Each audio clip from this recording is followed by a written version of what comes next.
hukum ya, bahwa konteks keyakinan itu dua hal yang berbeda.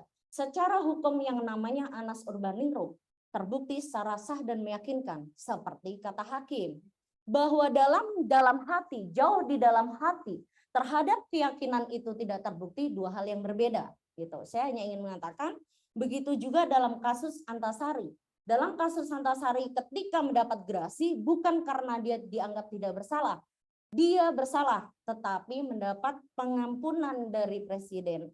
Itu sama dengan hal yang berbeda dan dengan prosedur yang beda ketika kita berbicara tentang amnesti ataupun abolisi. Mungkin itu ya. Terus saya membaca lagi. Di sini sebenarnya untuk terkait PK. Jadi di sini tadi Mas Taufik Pram juga sudah menerangkan bahwa kalau memanglah dalam persidangan peninjauan kembali itu kemudian dianggap hakim mengalami kekhilafan dalam proses kasasi. Jadi dalam hukum kan kita paham nih ada upaya hukum biasa dan ada upaya hukum luar biasa. Upaya hukum biasa adalah tingkat pertama, terus banding, kasasi. Upaya hukum luar biasa adalah peninjauan kembali, kan gitu kan? Nah, cuma ada syarat yang harus dipunyai ketika orang melakukan peninjauan kembali, kan harus ada novum.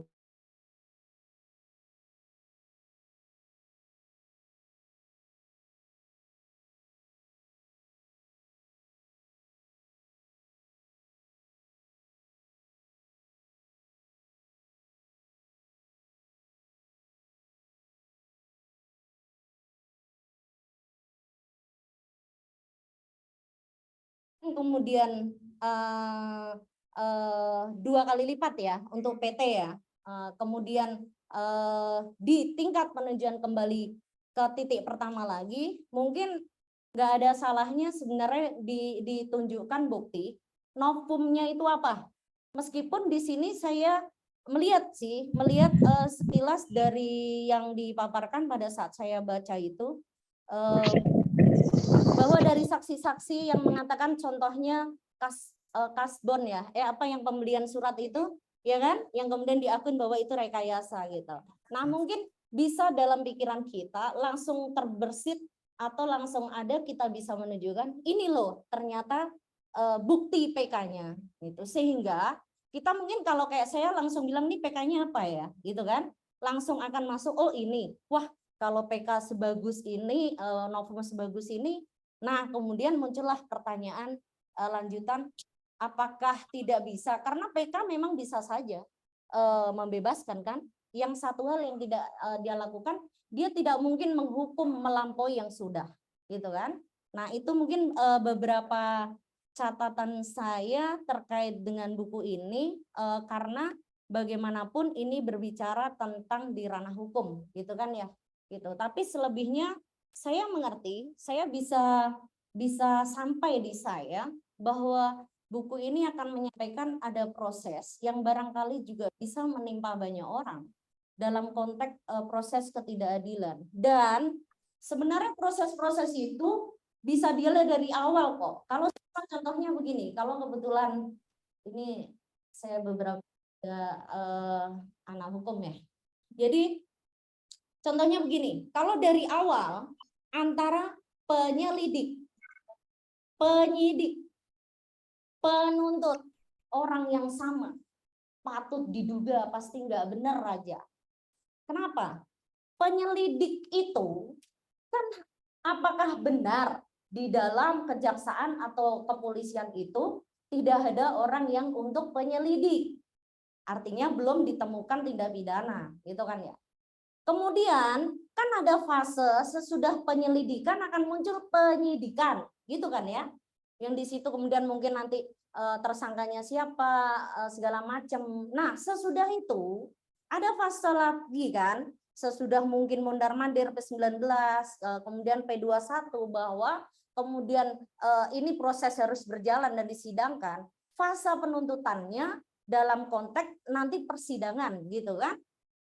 Coba kalau di lapangan, ini contoh saja, kalau melihat proses dari awal sudah nggak beres, penyelidik, penyidik, penuntut sama, patut diduga perkara tidak benar.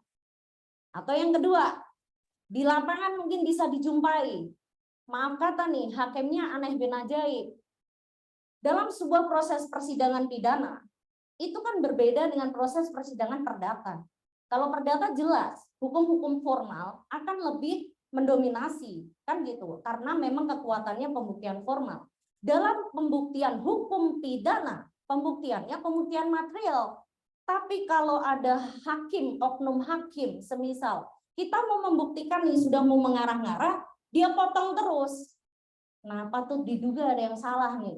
Jadi dia sebenarnya nggak mau kasus ini terungkap dengan benar.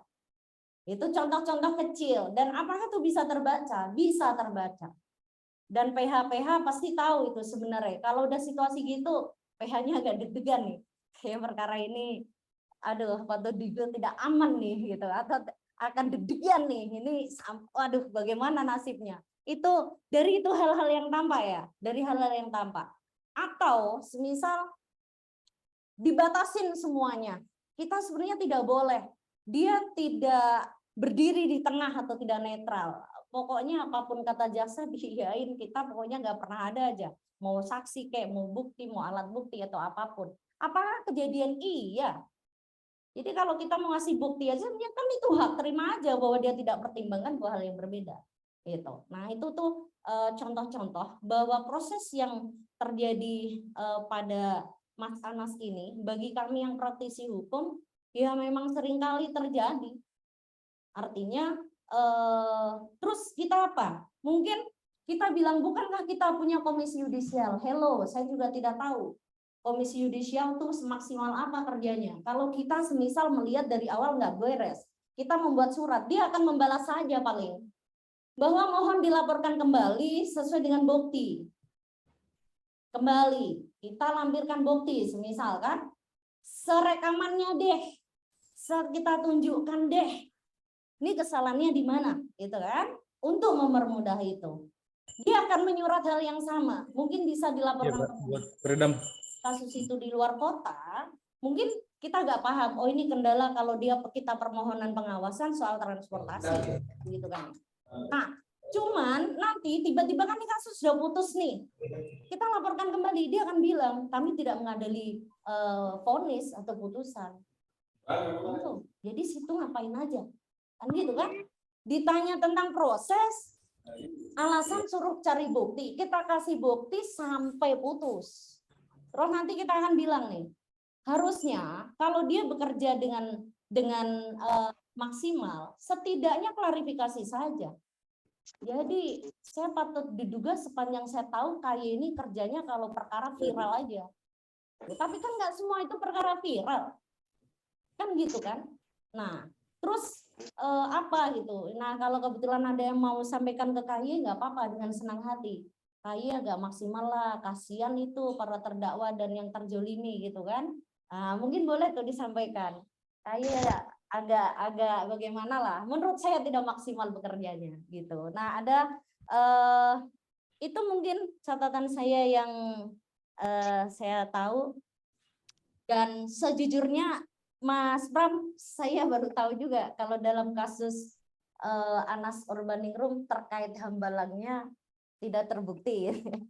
Saya juga berbaca. Kalau dulu saya lebih sudahlah sekilas gitu. Ini gara-gara panitia kan saya baca akhirnya lengkap gitu kan. Mungkin itu dulu pengantar dari saya. Ya. Terima kasih. Assalamualaikum warahmatullahi wabarakatuh. Waalaikumsalam. Ya, berikan applause untuk Dr. Sulistiawati. Jadi sebagai tambahan Bu, keterangan Bu Dokter, tadi saya mencatat beberapa hal yang saya comparekan dengan catatan Mas Anas waktu di dalam, waktu sedang berpendidikan lah bahasa saya, bahwa ada dua sprindik nomor 14 dengan sprindik nomor 14A. Jadi ada dua sprindik yang dikeluarkan untuk perkara Mas Anas. Sprindik nomor 14 itu jumlahnya ada 4 penyidik, dan sprindik 14A, nomor 14A, itu ada 6 penyidik. Nah, 6 penyidik inilah yang kemudian bertugas untuk membantu 4 penyidik yang diketuai oleh Bambang Sukoco.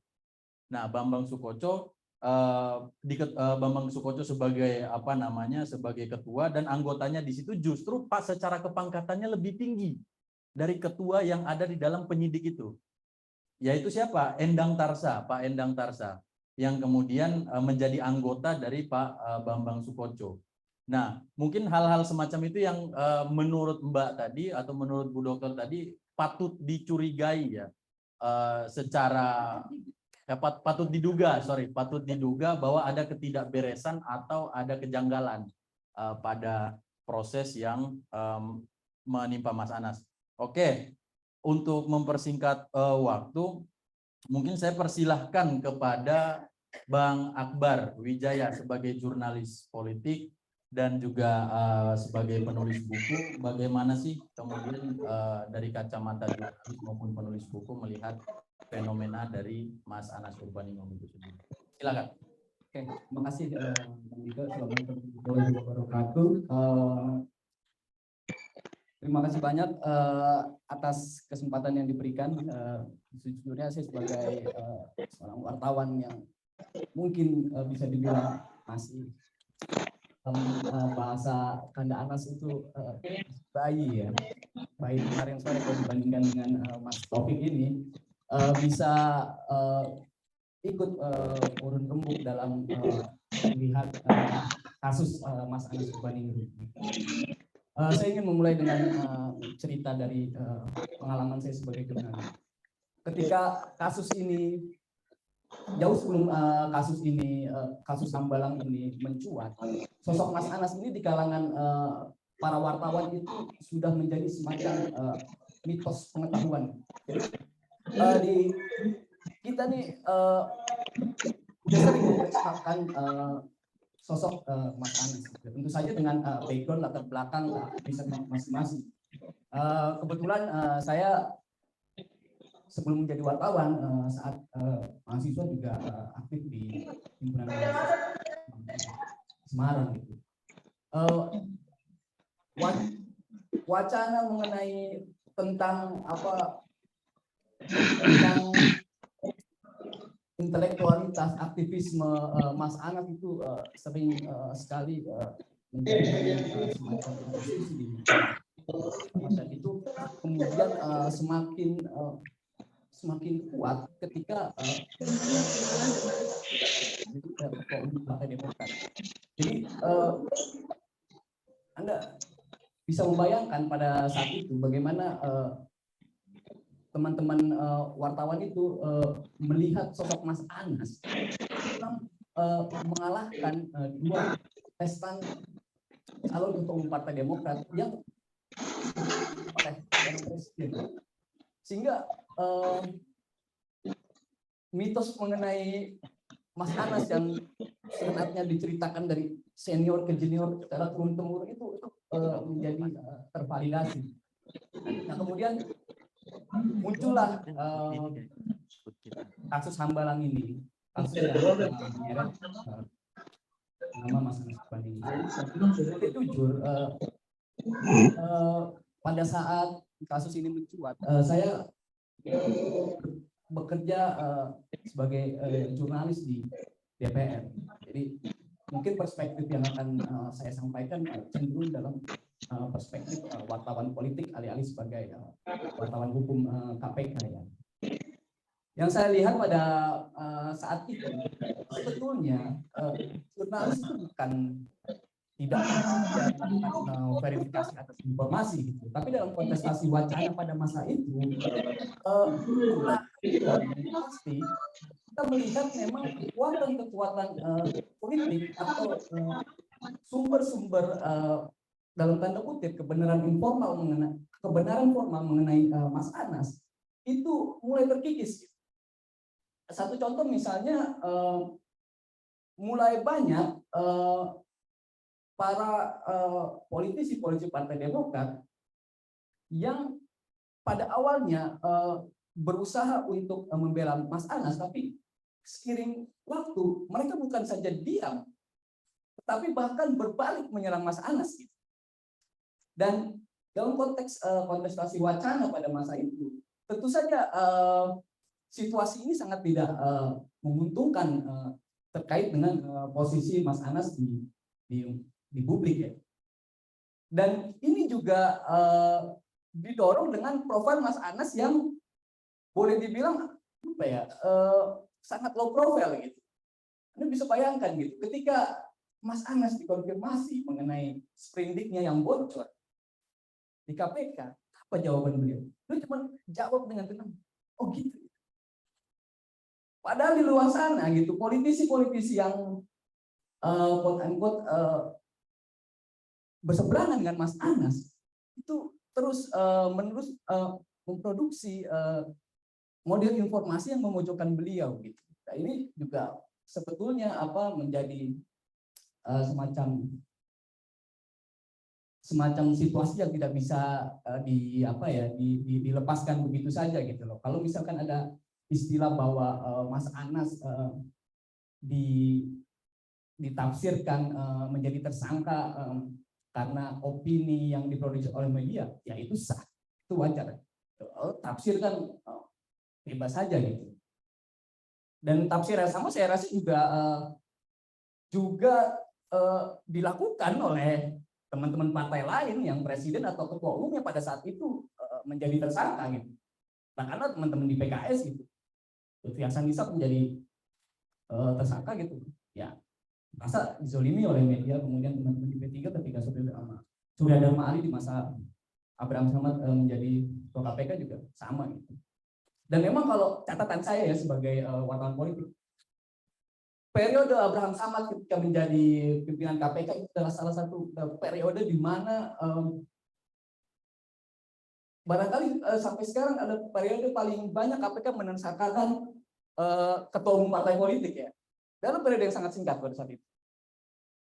Selain Mas Anas ada dari PKS, ada dari P3 gitu. Dan belakangan kita tahu ada semacam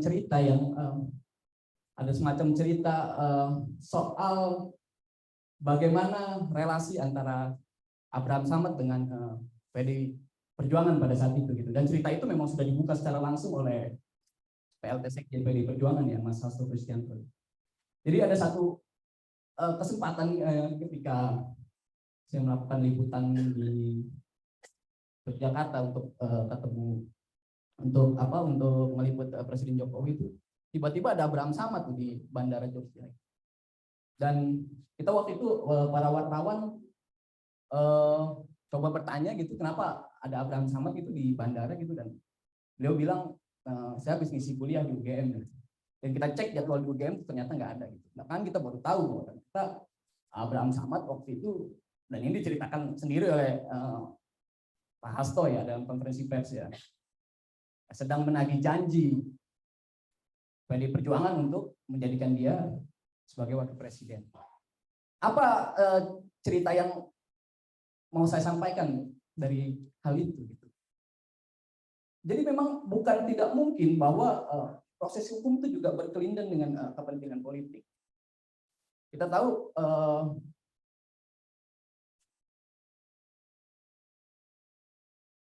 bahwa pada saat itu ya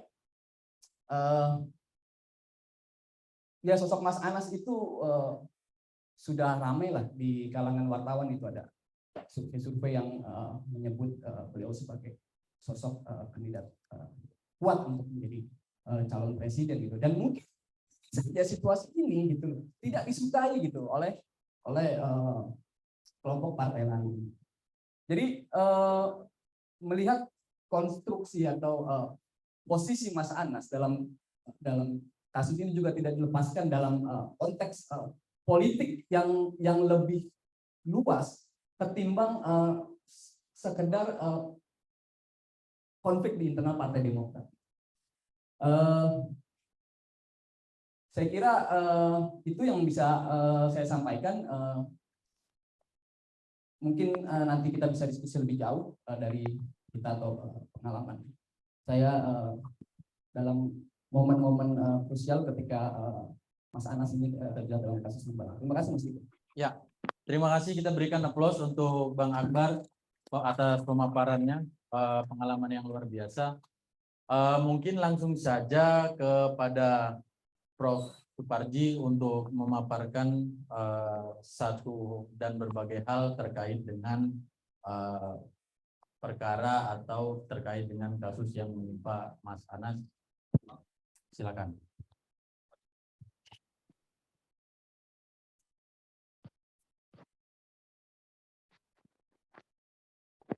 Baik, bismillahirrahmanirrahim. Assalamualaikum warahmatullahi wabarakatuh. Moderator, narasumber, penulis yang saya hormati. Ini ada dua sekjen, Sekjen Kahmi, Sekjen Jari. Ada senior saya, Mas Umar, Bang Firman, dan ada caleg Haji, dan teman-teman semuanya, serta Zumiat yang tergabung melalui Zoom. Alhamdulillahirrahmanirrahim, kita bisa bertemu. Dan tadi juga ada kawan baik, Mas Rizwan. Mungkin ini yang kesekian kalinya, lebih dari 5 kali saya bicara kasus Mas Anas ini. Mulai dari di Kahmi, kemudian ke Al-Azhar Indonesia, kemudian di Sanju ini, terus Jari, dan kembali ke Sanju. Apa sebetulnya urgensi dari forum ini? Pertama, menurut saya adalah membangun keyakinan pada kita diri sendiri bahwa memang terima kasih. Tidak Disumpah menurut cara agama. kira itu poin pentingnya. Selanjutnya saya perlu ingatkan bahwa Keyakinan itu dibangun sumpah jabatan yang akan saudara ucapkan ini harus adalah mengandung tanggung jawab bangsa dan negara Republik Indonesia, tanggung jawab memelihara dan menyelamatkan Pancasila eksaminasi dan dengan Undang-Undang Dasar dengan standar-standar yang 1945 serta tanggung jawab terhadap kesejahteraan rakyat. hukum. Sumpah ini Sehingga di samping disaksikan oleh diri sendiri dan oleh semua yang hadir sekarang, juga yang penting disadari bahwa membela Mas Anas, sumpah tetapi membela Siapa itu yang suaranya ada? batu uji yang objektif itu adalah tidak bisa dibantah oleh siapapun. Karena memang kepentingan yang berbeda akan mendatangkan kemudian penilaian yang berbeda. Sudut pandang yang berbeda akan mendatangkan konsep yang berbeda. Saya ketika dampingi tim sepak bola di menit ke 90 itu ketika saya menang itu waktu terasa lama sekali. Tetapi sebaliknya ketika saya kalah waktu terasa cepat sekali. Kenapa terasa cepat? Khawatir tidak segera mengejar ketinggalan. Kenapa tidak terasa lama? Karena khawatir akan dikejar ketinggalan. Itulah sudut pandang tergantung dari kepentingannya. Maka untuk itu, agar pendapat kita ini sebagai warga HMI itu adalah objektif, maka harus dengan batu uji yang objektif juga. Kedua, urgensinya forum ini adalah mendampingi Mas Anas untuk memperoleh keadilan, baik secara yuridis maupun secara sosiologis. Secara yuridis memang sudah ada putusan pengadilan negeri, pengadilan tinggi, kasasi, PK. Tetapi bukan tidak mungkin adanya PK yang keduanya. Dengan demikian perlu kita dampingi, kita perjuangkan, karena berangkat dari yang pertama tadi, keyakinan bahwa memang tidak bersalah. Pada sisi yang lain adalah memperjuangkan keadilan secara sosiologis. Karena memang masyarakat sudah memberikan stigma berdasarkan putusan pengadilan bahwa Mas Anas adalah bersalah. Maka untuk itu, karena berangkat dari keyakinan kita tadi, maka harus kita perjuangkan. Mas Taufik menulis buku, itu adalah bagian dari sebuah modal untuk kita membantu perjuangan itu. Tulisan Mas Taufik memberikan kebenaran apa yang dikatakan Mas Umar bin Khattab. Umar bin Khattab, bukan Mas Umar, bahwa orang belajar itu ada 3 tahapan. Tahap pertama itu menjadi cenderung sombong.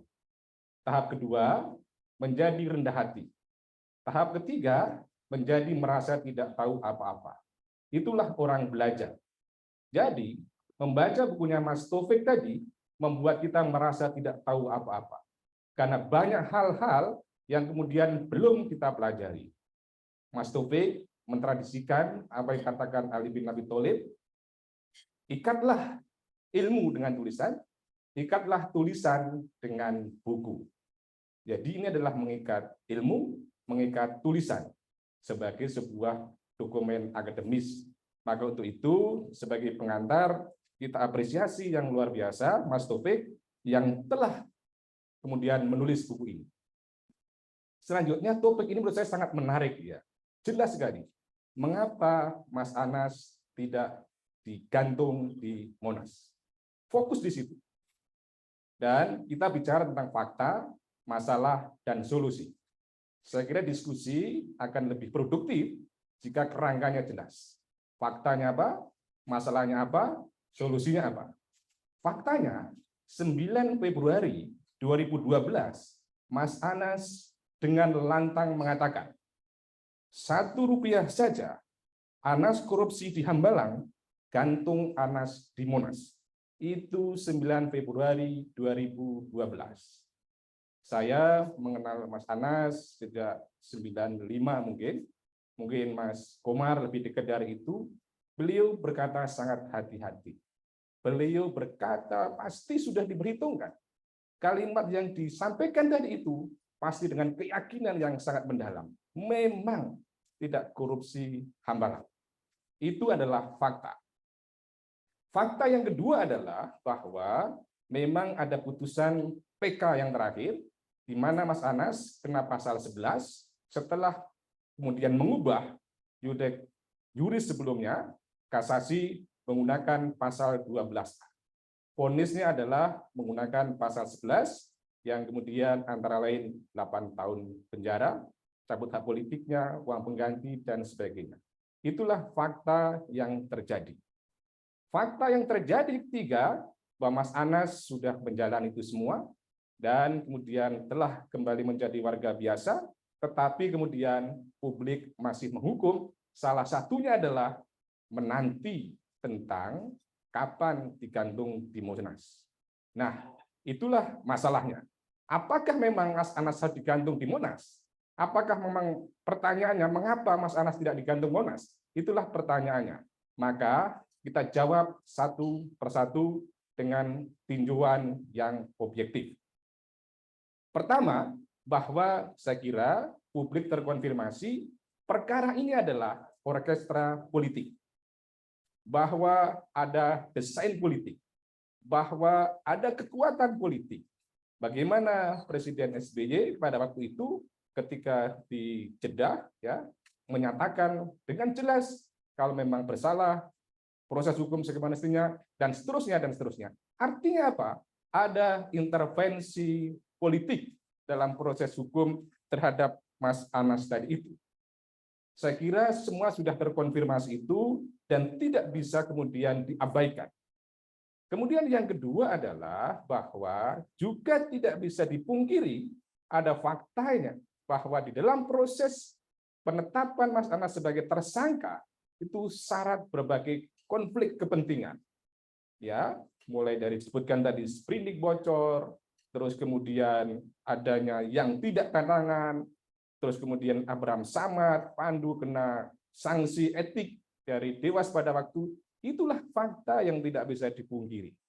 Kenyataan yang ada, sehingga mengkonfirmasi bahwa kenyataannya memang ada kekuatan-kekuatan yang bekerja dalam konteks Mas Anas menjadi tersangka tadi itu.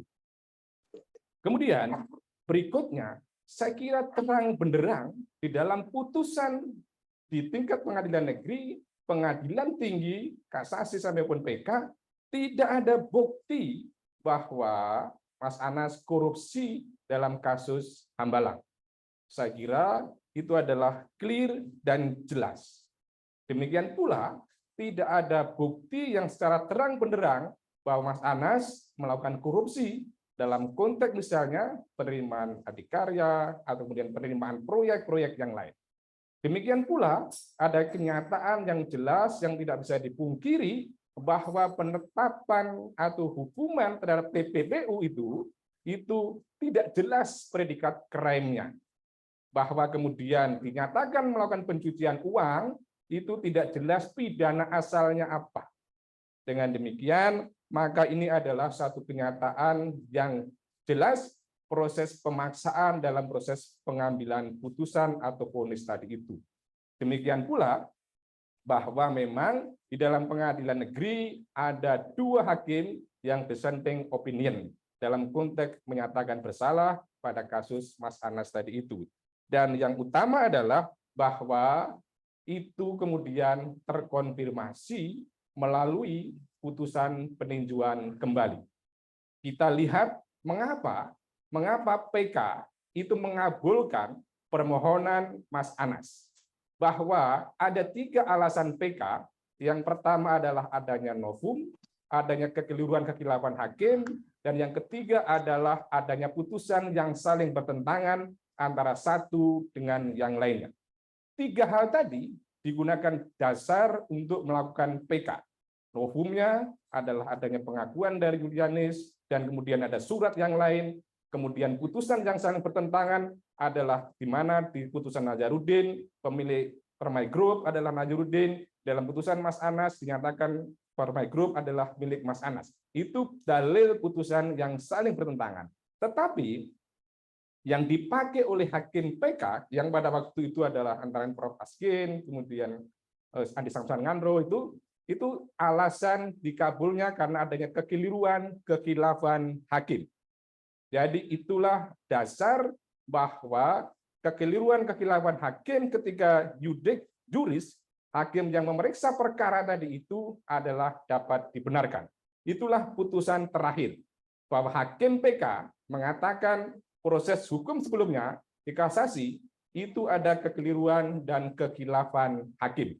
Apa buktinya kekeliruan kekhilafan hakim? Pertama bisa kita lihat hakim itu adalah salah menyimpulkan alat-alat bukti yang dijadikan sebagai fakta hukum tentang tindak pidana korupsi yang dilakukan Mas Anas. Karena sesungguhnya proses persidangan adalah rekonstruksi fakta. Rekonstruksi alat bukti, dan alat bukti yang digunakan itu adalah adanya sebuah kesalahan. Kesalahan misalnya apa? Tidak ada satupun saksi dari PT Adikarya dan Permai Group yang menjelaskan bahwa Mas Anas itu adalah melakukan lobby proyek. Itu tertulis dalam putusan PK. Ya. Jadi sekali lagi, baik dari Adikarya maupun dari PT Permai Group, itu tidak ada saksi yang mengatakan bahwa Mas Anas itu melakukan lobby proyek untuk mendapatkan proyek bagi PT Adikarya atau kemudian PT Permai Group. Dengan demikian, maka tidak ada satu kejelasan tentang bagaimana Mas Anas itu adalah mendapatkan imbalan karena lobby, karena tidak ada bukti sama sekali yang mengatakan bahwa tidak ada saksi yang mengatakan Mas Anas melakukan lobby tadi itu. Kemudian, tidak ada bukti pengeluaran uang perusahaan atas kendali Mas Anas. Jadi, kalau dianggap itu adalah Permai Group itu adalah milik Mas Anas, tidak ada bukti bahwa keuangan itu adalah dikelola, dikendalikan oleh Mas Anas. Itu tertuang dari alasan PK, mengapa kemudian itu adalah kekeliruan dalam mengkonstruksikan fakta dan alat bukti. Hanya ada satu saksi yang menyatakan bahwa Mas Anas itu adalah melakukan pengendalian perusahaan tadi itu, yaitu Nazarudin. Dalam hukum, satu saksi dianggap bukan sebagai saksi. Oleh karenanya, tidak memiliki kekuatan pembuktian. Saya kira itu clear, terang ketika kemudian menyatakan bagaimana Nazarudin mengatakan Mas Anas terima, tetapi tidak didukung dengan alat bukti yang lain. Nah, kalau kemudian dikaitkan dengan pencalonan ketua umum, ketika Mas Anas itu bicara dengan para pemilih, sama sekali tidak bicara kaitannya dengan bagaimana lobby proyek, tidak bagaimana bicara lobby politik, tetapi adalah menjajakan visi, misi, dan gagasan. Itu juga menjadi pertimbangan hakim PK, betapa kemudian mengatakan bahwa putusan kasasi ada kekeliruan dan kekhilafan hakim.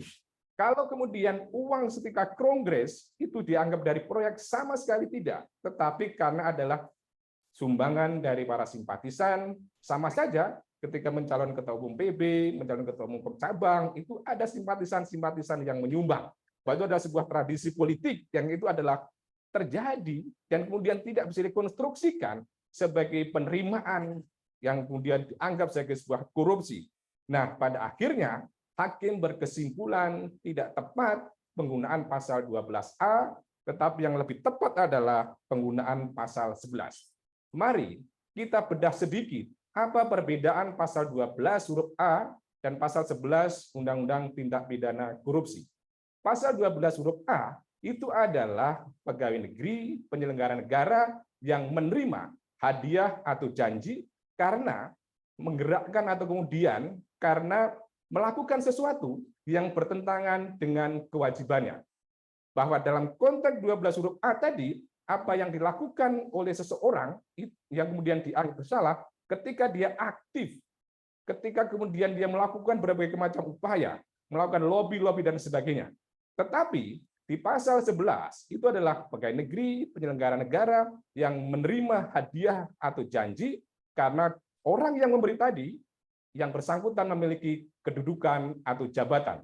Di pasal 11 itu adalah menerima karena yang bersangkutan itu adalah pasif, tidak melakukan apa-apa, tetapi semata-mata dia punya kedudukan, terus kemudian orang memberi, itu adalah berharap misalnya dapat akses dan lain sebagainya. Dan disinilah konteks yang kemudian dijadikan argumentasi bagi Majelis Hakim PK mengatakan bahwa pasal 11 dalam pandangan hakim dianggap bersalah. Tetapi menurut saya di putusan PK tadi itu ada kesalahan yang mendasar yang itu bisa menjadi PK kedua kalau seandainya tidak ada bukti-bukti penerimaan dan sebagainya, mestinya pasal 11 pun juga tidak terpenuhi. Artinya sekali lagi ini membangun sebuah keyakinan kita baik 12 huruf A maupun pasal 11 itu adalah tidak terpenuhi. Karena logikanya tidak ada alat bukti, tidak ada fakta, berarti ya baik penerimaan aktif, penerimaan pasif juga tidak terpenuhi, maka ini adalah menjadi modal yang sangat baik untuk meyakinkan kepada publik bahwa memang Mas Anas tidak bersalah. Nah, kesimpulannya saya bahwa mengapa Mas Anas tidak digantung di Monas, karena memang syarat untuk digantung di Monas adalah tidak dipenuhi. Karena memang Mas Anas tidak korupsi, Mas Anas juga tidak menerima uang hambalang. Lalu pertanyaannya, kan sudah ada hakim pengadilan 5, hakim pengadilan tinggi 3, ada hakim kasasi 3, sehingga kemudian totalnya sudah ada belasan orang yang mengadili, bahwa kemudian kenapa itu dianggap tidak benar? Menurut saya memang bahwa kebenaran di pengadilan adalah kebenaran yang relatif. Bagaimana kasus Sinkankarta, kemudian kasus-kasus yang lain yang kemudian menyebabkan dihapusnya hukuman mati akibat kesalahan vonis. Jadi bukan kita tidak menghormati putusan, tetapi yang kita lakukan adalah perjuangan keadilan. Kenapa kita perjuangan keadilan? Karena keadilan telah diceraikan dengan kebenaran. Kebenaran apa? Kebenaran sebetulnya tidak korupsi, tetapi kok kemudian dihukum. Maka itulah yang kita perjuangkan, menegakkan kebenaran untuk memperoleh keadilan. Dengan demikian, solusinya, kembali lagi, menurut Umar bin Khattab, bahwa suatu saat ketika jalan itu rusak, dan kemudian ada keledai terperosok, takut kemudian diminta pertanggungjawaban oleh Allah, akibat kita mendiamkan jalan yang rusak dan kemudian menyebabkan keledai terperosok tadi itu. Artinya apa? Bahwa kita tidak boleh berdiam diri ketika ada ketidakadilan. Kita harus terus berjuang ketika ada ketidakbenaran. Maka pertama solusinya adalah membangun keyakinan bahwa memang Mas Anas tidak bersalah. Yang kedua adalah membangun pergerakan terus-menerus dari kami mungkin ya bergerak untuk melakukan eksaminasi pada publik supaya mereka menjadi tahu pokok perkaranya apa dan pada akhirnya tidak sekedar membenarkan apa yang ada di dalam putusan pengadilan. Karena tadi sekali lagi bahwa putusan pengadilan bukan kebenaran mutlak, bukan kebenaran absolut. Maka poin kedua, teruslah bergerak. Kemudian yang ketiga, bangun sebuah jaringan, bukan sekedar kerumunan-kerumunan. Karena kalau sekedar kerumunan-kerumunan, maka pada akhirnya tidak akan menghasilkan apa-apa. Maka pergerakan yang dilakukan, manfaatkan dengan fasilitas teknologi yang ada, dan lagi-lagi yang terakhir, kita harus melihat secara kontekstual, bukan secara tekstual. Ini menjelang tahun politik, maka secara kontekstual, perjuangan harus disesuaikan dengan konteks politik saat ini, dengan agenda utama menyatukan kembali kebenaran dan keadilan dalam konteks kasus yang dihadapi oleh Mas Anas Urbaningrum. Terima kasih. Assalamualaikum warahmatullahi wabarakatuh. Ya, terima kasih Prof. Suparji. Saya menangkap beberapa hal yang disampaikan Prof. Suparji secara teoretik hukum. Saya juga ingin nanti kita masuk kepada tanya jawab, tapi yang saya highlight, yang penting untuk disampaikan kepada audiens tadi meneruskan Prof. Suparji bahwa memang ada yang namanya unus testis, nullus testis, satu saksi bukanlah saksi. Terus kemudian ada juga saya belajar bahwa ada namanya in criminalibus probationis bedent excellus clariores, bahwa dalam perkara-perkara pidana bukti harus lebih terang daripada cahaya. Itu yang harus dipegang teguh juga. Terus ada beberapa hal yang mungkin teman-teman ingin sampaikan. Jadi saya selaku moderator membuka termin pertama 3 pertanyaan kepada audiens untuk bertanya. Silakan. Ya.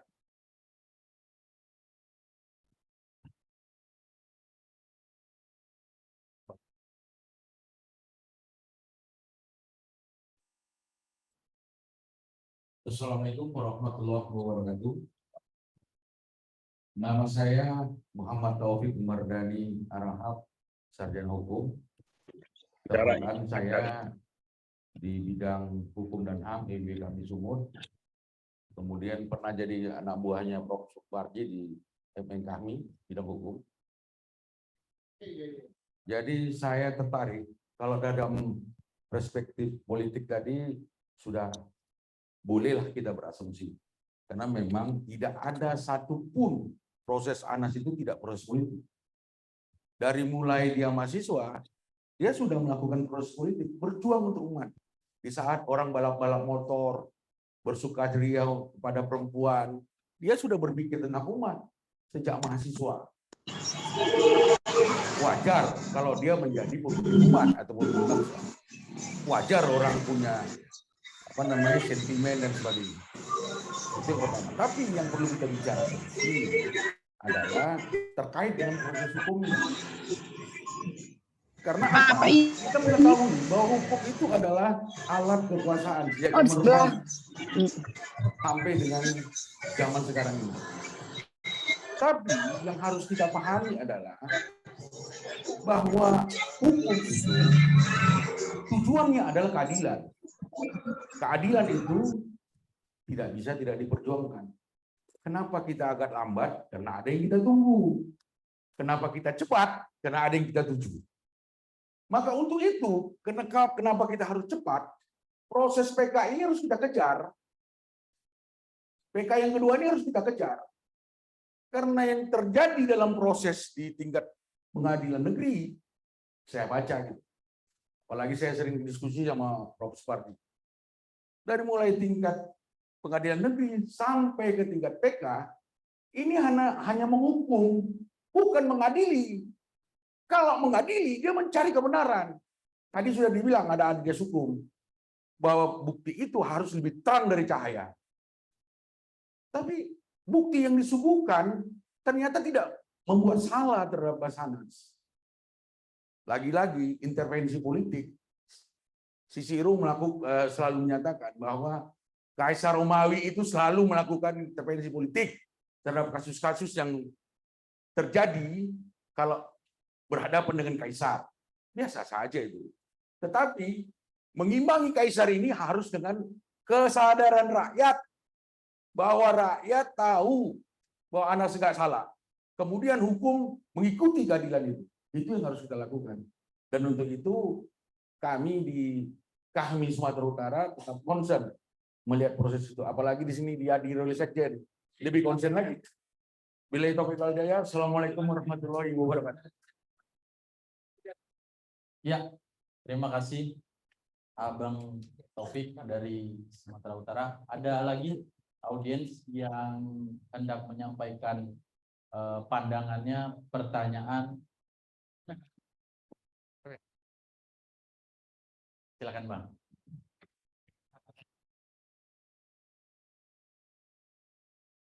Assalamualaikum warahmatullahi wabarakatuh.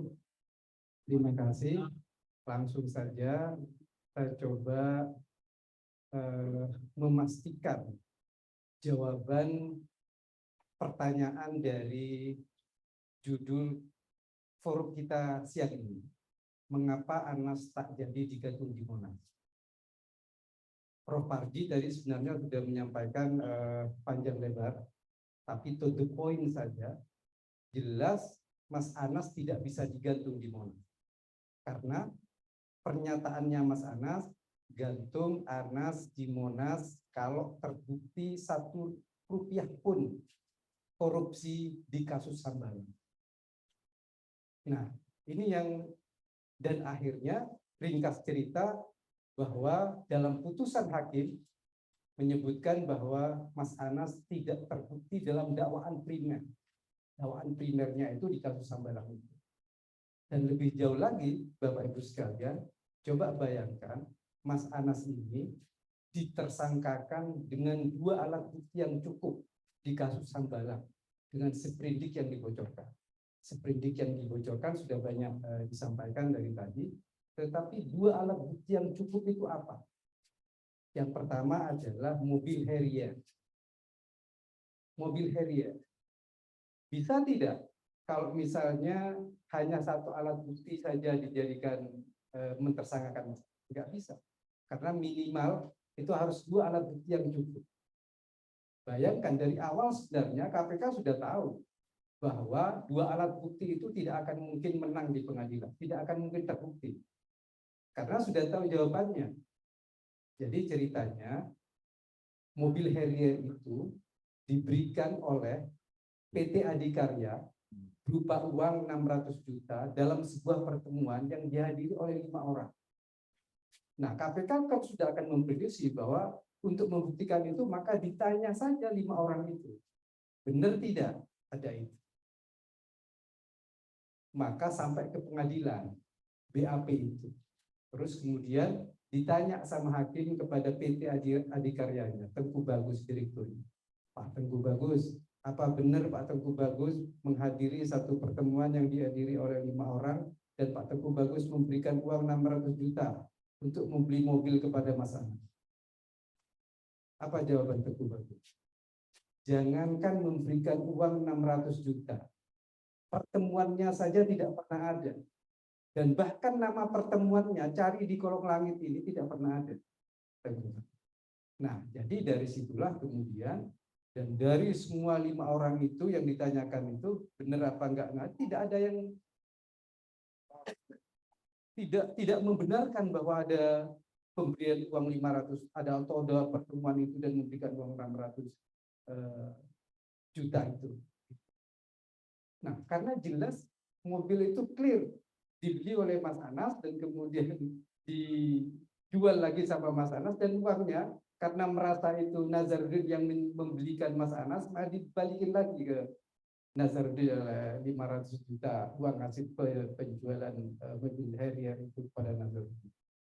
Nah, itu saja sudah jelas bahwa kemudian tidak terbukti Mas Anas itu di kasus apa. Nah, terus kemudian disalahkan dengan kasus apa Mas Anas itu? Disalahkan dengan kasus ada orang atau siapa yang memberikan gratifikasi, memberikan uang kepada Mas Anas untuk menjadi dana pemenangan Mas Anas di Kongres. Nah, sebenarnya kemudian di PK itu Mas Anas itu menyampaikan print out dari perusahaan-perusahaannya Nazarudin, Mbak Julianis yang menyampaikan itu, bahwa sebenarnya uang-uang yang bisa jadi dikumpul oleh Nazarudin, paling tidak Nazarudin membawa uang ke Bandung itu 30 miliar dimasukkan di dalam mobil box itu, diambil dari perusahaan ABCD-nya menjelang kongres, kemudian 5,2 juta US dollar dibawa ke Bandung. Tahu berapa yang digunakan untuk kongres di Bandung oleh Nazarudin? Itu tidak 1 rupiah pun.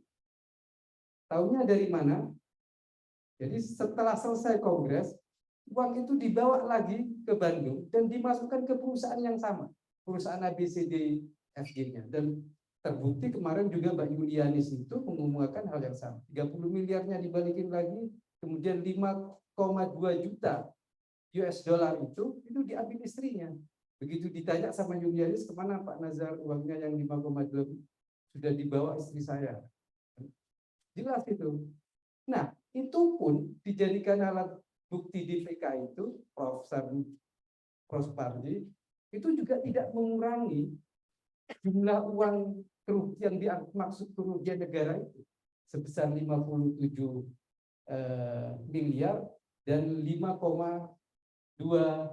US dollar, 5,2 juta US dollar. Nah, bayangkan sudah tips seperti itu kerugian negara yang harus dikembalikan ke Mas Anas itu tidak dikurangi gitu. Bahkan sebenarnya kalau ceritanya lebih dalam lagi, angka-angka semua yang pokoknya dilontarkan oleh Nazarudin itu ditimpakan semuanya ke Mas Anas sampai 57 miliar dan 5,2 juta US dollar. Jadi jelas cerita yang 30 miliar dari Julianis seperti itu, ada bukti rekodnya. Kemudian 20 miliar itu coba ya.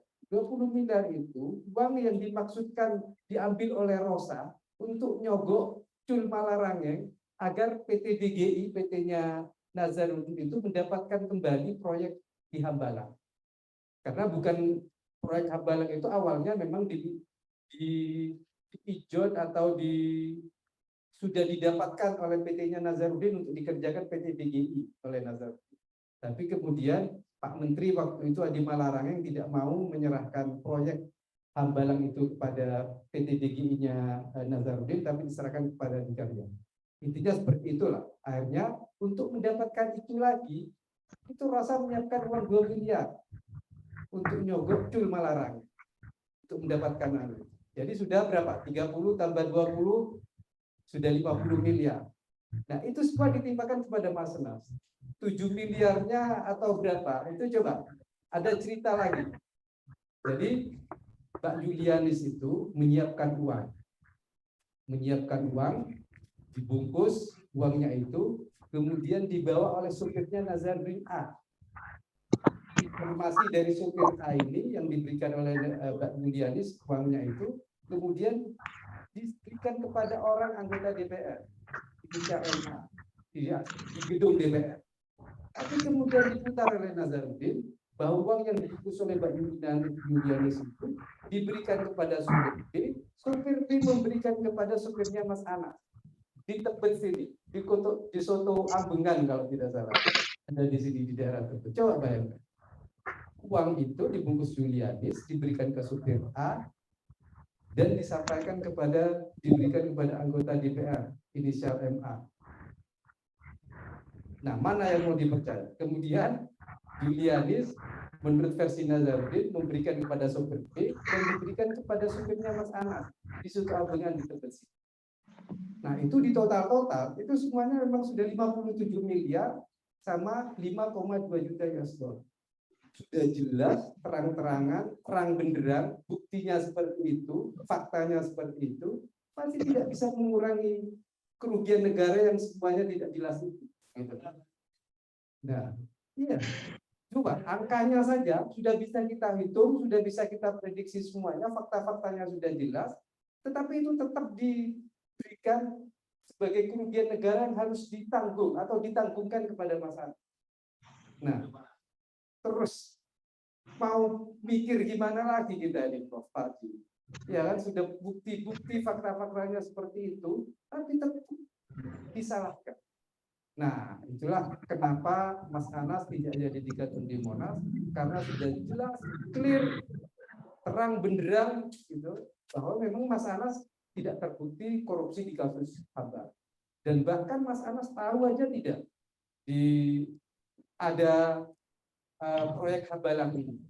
Gitu. Karena memang proyek itu memang sudah agak lama didesain, walaupun memang kalau tidak salah ini tahun pertama karena harus multi years itu dilakukan gitu, dan itu bisa triliunan dan sudah ditunggu oleh Nazarudin untuk dikerjakan setelah Nazarudin itu mengerjakan Wisma Atlet di Palembang. Itu intinya. Terima kasih, mudah-mudahan publik bisa terus menambah keyakinannya bahwa Mas Anas memang tidak besar. Bila taufiq wal hidayah. Assalamualaikum warahmatullahi wabarakatuh.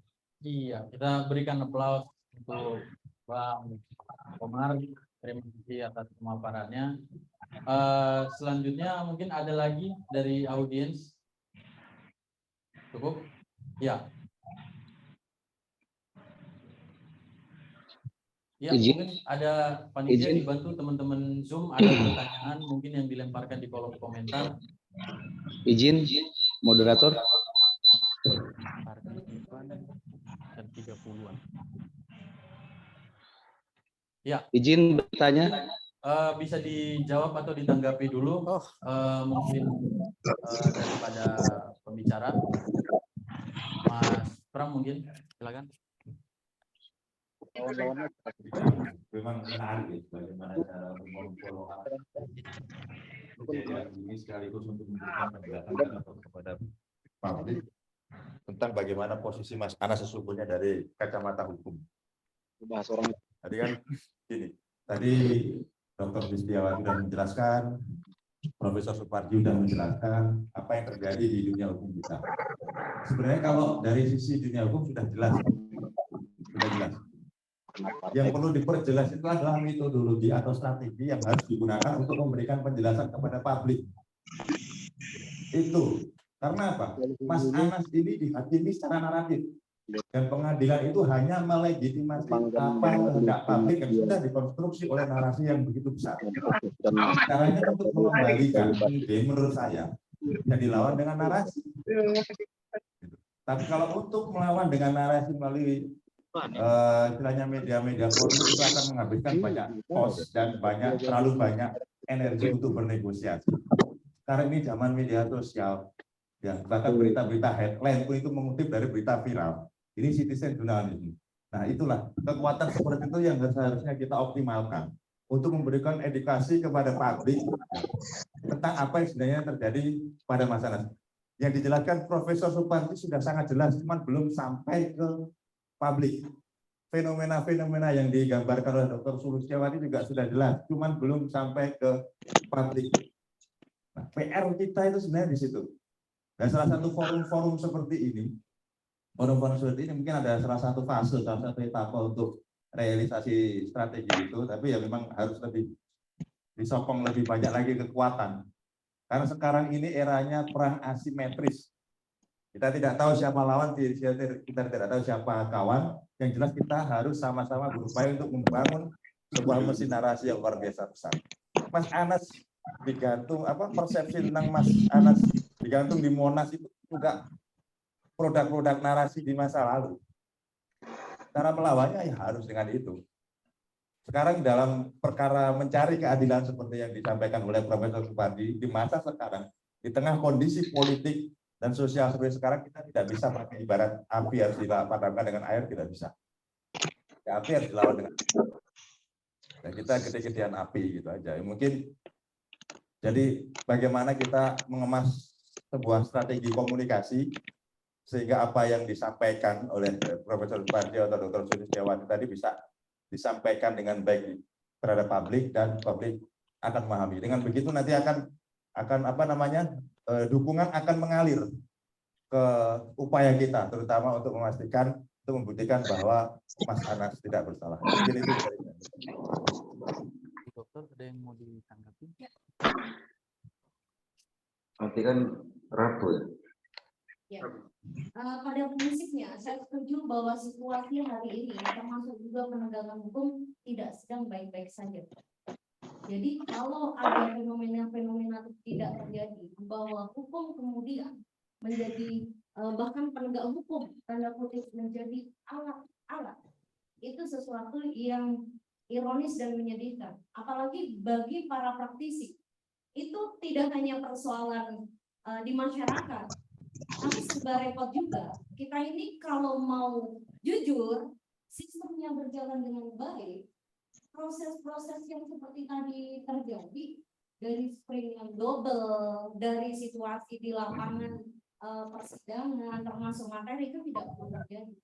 Tapi hari ini, kalau kita mau jujur juga, kenapa saya katakan tidak baik-baik saja, bahwa persidangan memang dilakukan, tapi bukankah dalam persidangan itu banyak terjadi hal yang sebetulnya ini bukan perkara loh.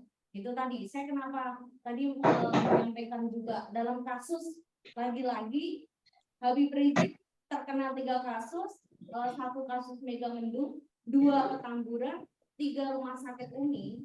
Itu mau tahu nggak, contohnya Petamburan itu dianggap menghasut hanya karena pengajian. Nah, bingung kan? Bahkan ketika ahli bahasa dihadirkan pun dia tidak menjawab itu, apakah ajakan pengajian itu sebuah menghasut? Nah, contohnya seperti itu. Jadi di beberapa hal kita sepakat ternyata bahwa putusan yang ada ini tidak selalu mencerminkan apa yang terjadi di persidangan. Dan ini yang saya katakan hal yang ironis dan menyedihkan. Apakah terjadi? Loh, faktanya terjadi kok. Di banyak faktanya dalam kasus RS tetap dihukum juga kok. Kan gitu. Meskipun persidangannya mungkin bagi yang mengamati kan waktu itu streaming kalau nggak salah ya, atau suka muncul di YouTube, sebenarnya tahu dalam kasus seperti apa. Tidak terkecuali juga dalam kasus Sangalah, mungkin dengan hal yang berbeda, dengan topik yang berbeda, tetapi kita menjadi miris ketika para penegak hukum yang harusnya menjadi garda terdepan dalam penegakan hukum ternyata sudah menjadi oknum-oknum penegak hukum yang mengingkari, mengkhianati hukum itu sendiri. Dan ini memang PR kita bersama, bagaimana kita memulainya. Pasti kesadaran di antara kita semua harus tetap kita mulai. Dan satu hal, kita tidak boleh menyerah dengan situasi itu dalam situasi apapun, meskipun itu sangat memprihatinkan dan menyedihkan. Nanti sudah sempat disinggung apakah memungkinkan hal ini. Kalau terkait dengan PK, kalau dulu di KUHP di pasal 268 ayat 3 itu tidak memungkinkan. Tapi sudah JR di pas undang-undang JR nomor 34 PUU 11 2013 mengatur hal lebih lanjut terkait PK. Artinya jalan itu belum tertutup. Beberapa hal mungkin dari Mas Anas juga siapapun yang peduli pada hukum itu kita bisa memulainya kembali. Saya pikir begitu. Baik, terima kasih. Ya, terima kasih tanggapannya, Bu Dokter. Mungkin selanjutnya Pak Akbar. Ya, terima kasih. Menyambut Pak bahwa penting bagi kita untuk melaksanakan membangun jejaring dan tidak sekedar dalam upaya untuk menyampaikan semacam keadilan yang sebenarnya. Kita strategi jejaring ini juga sebaiknya tidak hanya media mainstream atau media sosial gitu. Saya yakin bahwa sebetulnya masih banyak teman-teman di luar sana, teman-teman jurnalis yang bekerja secara proper dalam melakukan kerja-kerja jurnalistiknya gitu. Bahwa kemudian kerja-kerja jurnalistik itu tidak menghasilkan satu kebenaran, keadilan yang diharapkan. Ya memang karena memang palu kebenaran itu memang bukan di tangan wartawan, bukan di tangan media itu, tapi setidaknya usaha atau upaya untuk menguatkan lagi wacana, menguatkan lagi tentang konstruksi hukum mengenai kasus Mas Anas ini itu menjadi satu hal yang penting sebagai satu pembelajaran kepada publik bahwa hukum itu sesungguhnya tidak pernah berdiri di ruang kosong gitu ya. Kadang ia bisa saja gitu berkaitan dengan kepentingan politik. Dalam konteks Mas Anas tadi sempat saya singgung ada soal dalam konflik politik dan Partai Demokrat dan juga positioning profil beliau yang cukup kuat sebagai salah satu aktivis brilian dari organisasi Islam HMI yang mungkin saja bagi sebagian pihak juga menjadi satu ancaman. Dan upaya-upaya seperti yang dilakukan oleh Mas Taufik dengan menerbitkan buku semacam ini saya kira juga menjadi salah satu upaya alternatif dalam menawarkan satu wacana lain di luar apa yang terjadi di media. Saya kira itu. Baik, terima kasih Mas Akbar. Mungkin yang terakhir Prof. Parji. Jadi izin Prof dari audiens Zoom saya catat di sini namanya MIH Caniago bertanya di mana keterlibatan Presiden SBY dalam kasus Mas Anas. Mungkin bisa sekaligus dijawab oleh Prof. Parji. Silakan Prof. Baik, terima kasih Pak Sekjen kami Mas Taufik yang telah menyampaikan pandangan dan pendapat.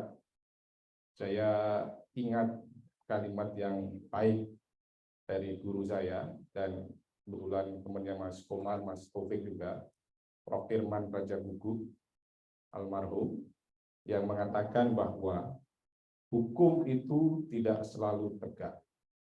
Sekali tegak, sekali runtuh.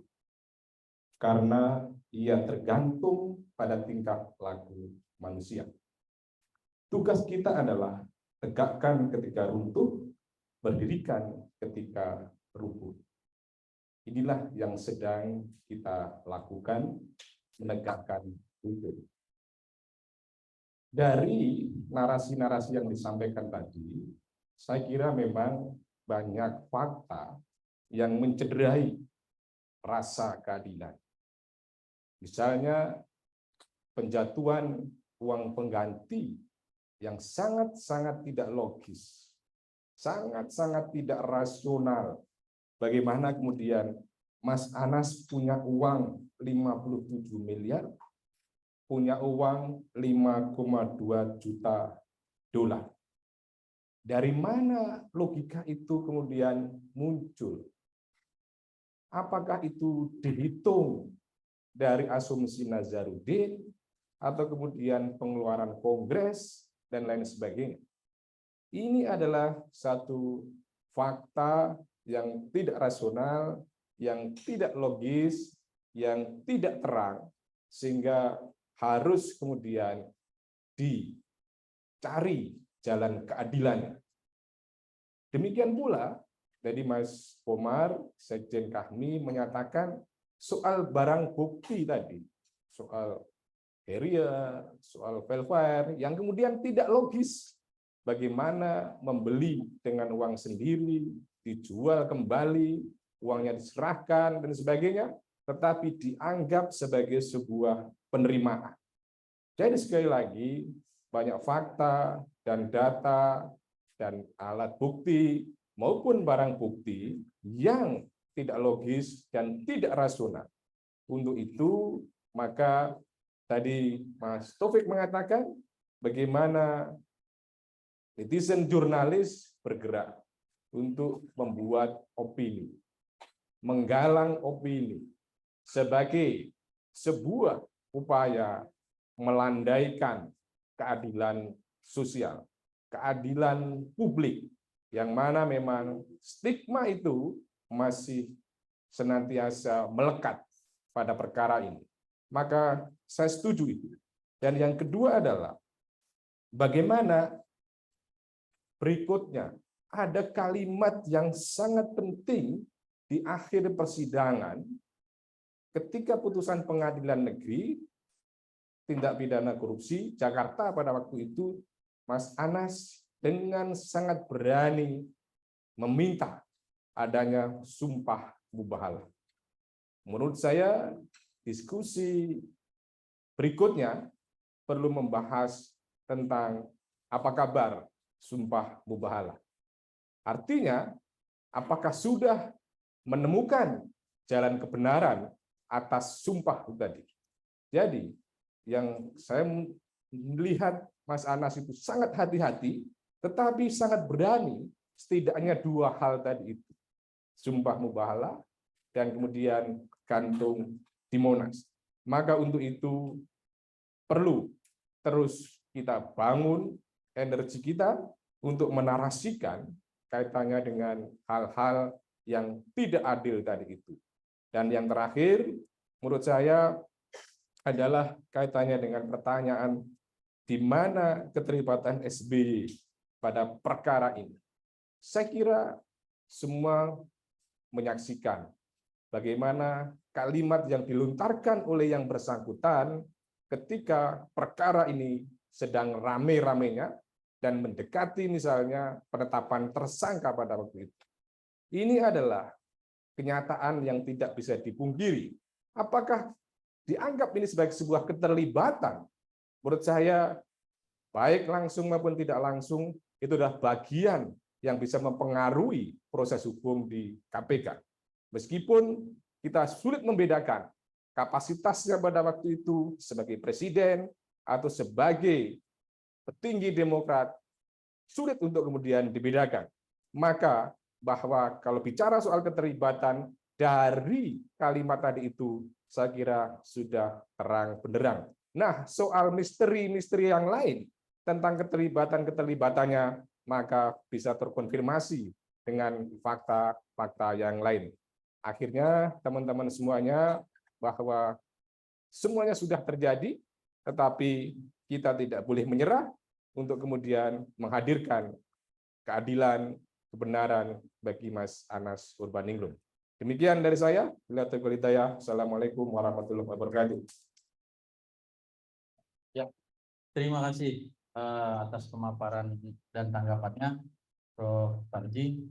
Jadi selaku moderator, saya izin menutup acara dan diskusi kita ini dengan beberapa kalimat.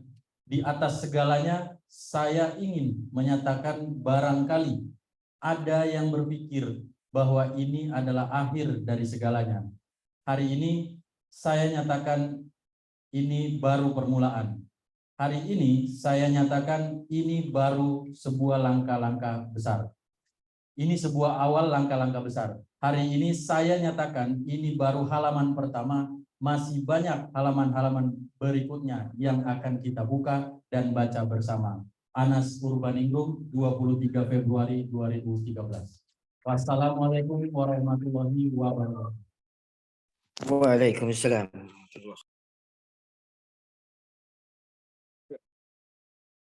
Ya, rekomendasi nanti disusun teman-teman panitia dan dipublikasikan. Terima kasih, Pak. Terima kasih, Prof. Mas, terima kasih. Bu, terima kasih. Bang, terima kasih, Bang. Ya, terima kasih.